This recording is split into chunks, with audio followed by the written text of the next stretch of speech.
Hello and welcome to my channel Close to the Edge. My name is Pat, where we talk about all things prog rock, classic rock, heavy rock, and maybe, just maybe, a sticker rock. Stick around. You never know. Anyway, today we're in the final year of the 1970s, 1979. And I have to say I really enjoyed doing this series. And I've absolutely enjoyed all the comments. Absolutely brilliant. And I read every one of them. And I do read every one of them. Good, bad, or indifferent. Doesn't matter. I don't care if you slate me. Doesn't matter. As long as you watch the video, subscribe and like it. That's all that matters. It's been very interesting going through my collection for the 70s. And some albums I haven't played in years, and I played them. I couldn't believe how good they are. You know the way you are with albums. You mightn't have played it for years. But anyway, let's get on to 1979, the last year in the 70s, obviously. Anyway, the way I do this is start in January up to December, or might not be in January, but I do it from when they came out in that year. And actually, as it happens, my first one is from the brilliant German band. So underestimated. It's unbelievable. How they weren't bigger, I still don't know. I still actually don't know. But it's the brilliant Eli. And their last album in the 70s was Silent Cries and Mighty Echoes. It was released on the 10th of January. And this is absolutely brilliant album. It was the same lineup for the previous two albums, Dawn and Oceans. And this was the last one with that particular lineup. And Frank Borman brought out a masterpiece in many respects. This is a must-have album in anybody's collection. Now, I know some people will say it sounds a little bit like Pink Floyd, which it does. They are influenced by the Floyd. And especially the first track, it does sound, to me, like Shine On off of Wish You Were Here. But still, absolutely amazing. I must have. If you haven't heard this album, please go out and get it. I really do want you to go and get this album and listen to it. And if you think it's rubbish, tell me it's rubbish. Anyway, that's my first one. Staying in Germany for the next one. Another brilliant German band, one of my favourites. Tangerine Dream. I love Tangerine Dream. Absolutely adore them. And this one is Force Majeure, released on the 18th of February, roughly. I'm not exactly sure. I couldn't really find. Some people said 18th, sometimes 10th. So it's in and around that date. But this is absolutely. And this starts off with one of the greatest tracks Tangerine Dream ever brought out, Cloudburst Flight, with absolutely a stellar guitar solo on that from Edgar Froese. This is just brilliant. And if you're not into Tangerine Dream, if you haven't heard this album in particular, I would advise you to go and get it. A must have. A must have. Now, we're moving on now to April. 13th of April, in fact, when this brilliant Irish band brought out an amazing album called Black Rose, or as we call it over here in Ireland, Roisin Dove, which is the Irish for Black Rose. And this is the album with Gary Moore on it. So Gary Moore came in on this album and lit up the place. Now, there's nothing wrong with, obviously, Robson before that. But I think Gary Moore is one of the greatest guitarists that has ever played in rock music. And this album showed it. The production on this is probably one of their best produced albums. I think this is their best album, without a shadow of a doubt. I do think this is their best. And of course, you have the title track, Black Rose.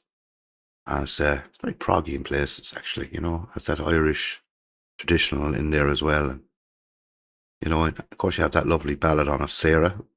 So he wrote that about his daughter. But anyway, that's the brilliant Black Rose.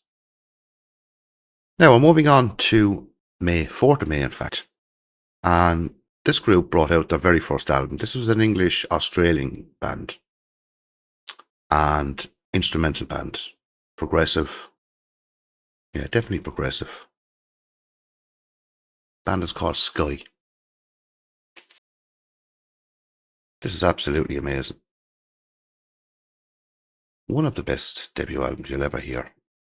Totally instrumental, but the musicianship on this is absolutely stellar.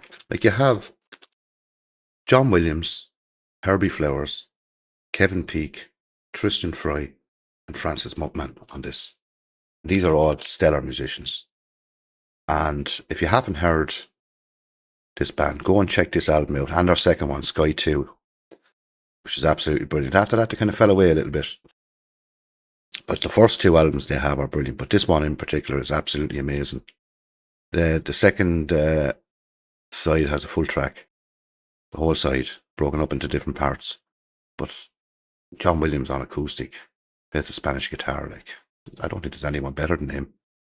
Well, that's as far as I'm aware anyway. I haven't heard anyone better than him on the acoustic. But absolutely stellar. Stellar. Now, changing genres, I'm moving on now all the way up to August, the 3rd of August, in fact. And I remember when this album actually came out. It was on Top of the Pops show as well. They had a couple of singles off it. Rainbow. Down to Earth. Ronnie James Dio had the parties.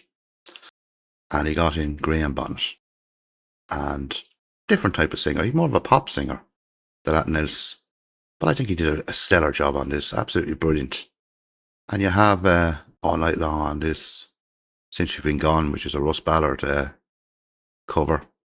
And there were hits, and it went more pop orientated with rock, but still a brilliant album. And a must have in anyone's collection. Absolutely brilliant. And of course, Roger Glover came back. Or, came back, but came back to reunite with Richie Blackmore. And brilliant album. Absolutely brilliant. Must have. Absolutely must have.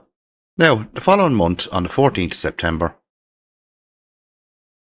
Jethro Tull brought out Stormwatch. Now, I read a lot of comments on other videos. A lot of people don't rate this album as high as I do. Now, I don't have the box set because I can't get it. People are looking for stupid money on Discogs. I can't get this album. I didn't buy it when it came out. And I don't have it on LP, actually. I used to have it on LP. I must get it on LP. I might get the Stephen Wilson remix on LP, but this is absolutely amazing. You have Dark Ages on this.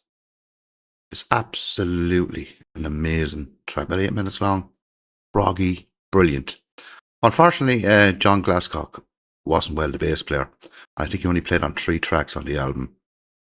And because I think Ian Anderson fired him during the recordings of this because he was taking drugs and whatever, you know yourself. He was a party animal.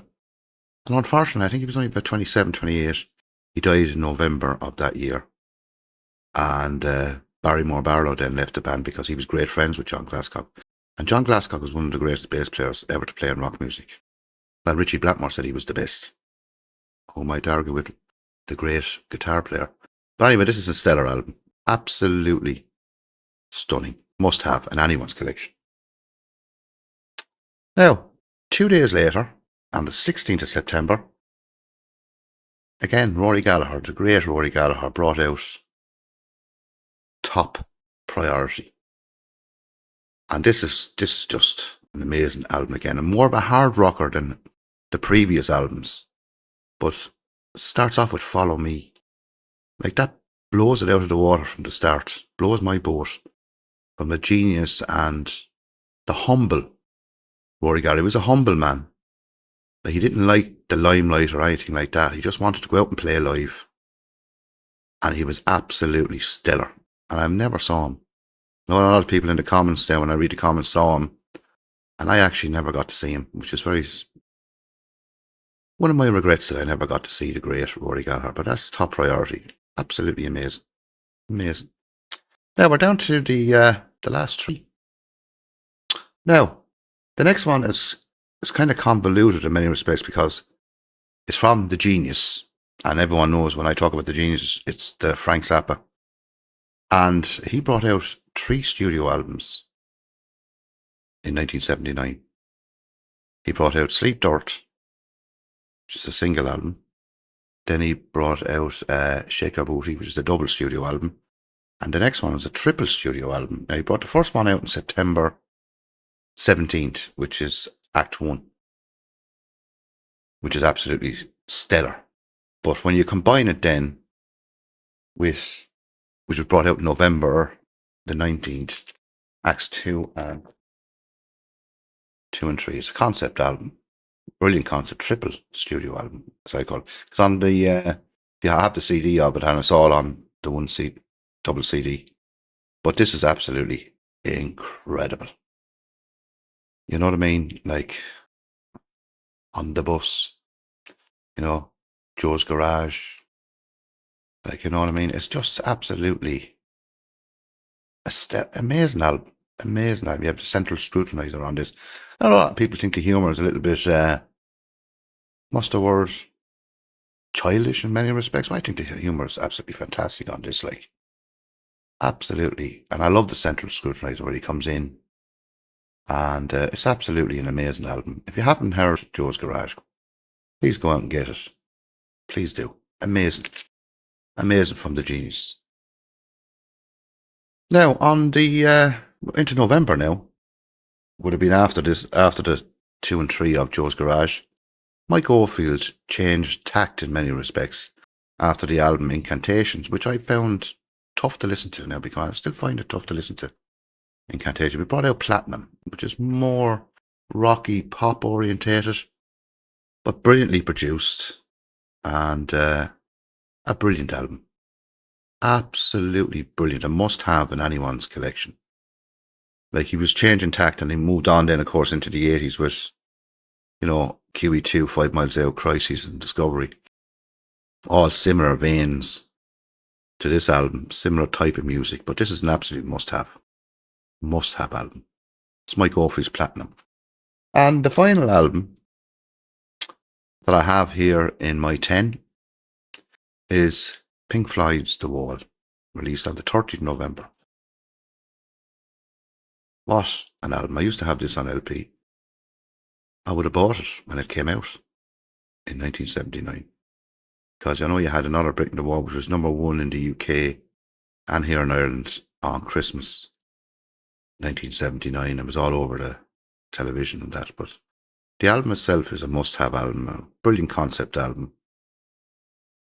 If I was to be a little bit critical of it in many respects, 1 or 2 tracks on the second, third and fourth sides on the LP, which, you know, bring it down a slight bit. Of course, you have the brilliant Comfortably Numb on this as well, and Run Like Hell, and Mother is on this as well. Like, you know what I mean? Of course, Another Brick in the Wall, parts 1, 2 and 3. But this is brilliant. Then we went to see the film when it came out. I remember when the film came out in the early 80s, which was absolutely brilliant. Bob Geldof played the part of Pink, and really dark film. It's a dark album in many respects. You know, it's not an album you'd be laughing after. You know, like compared to Joe's Garage, where I always find Frank, you know, puts you in good humour. It might put you in a little bit of bad humour because it's dark, deep, but it's Roger Waters, you know, basically. I know it's a Pink Floyd album, but it's basically Roger Waters in many respects.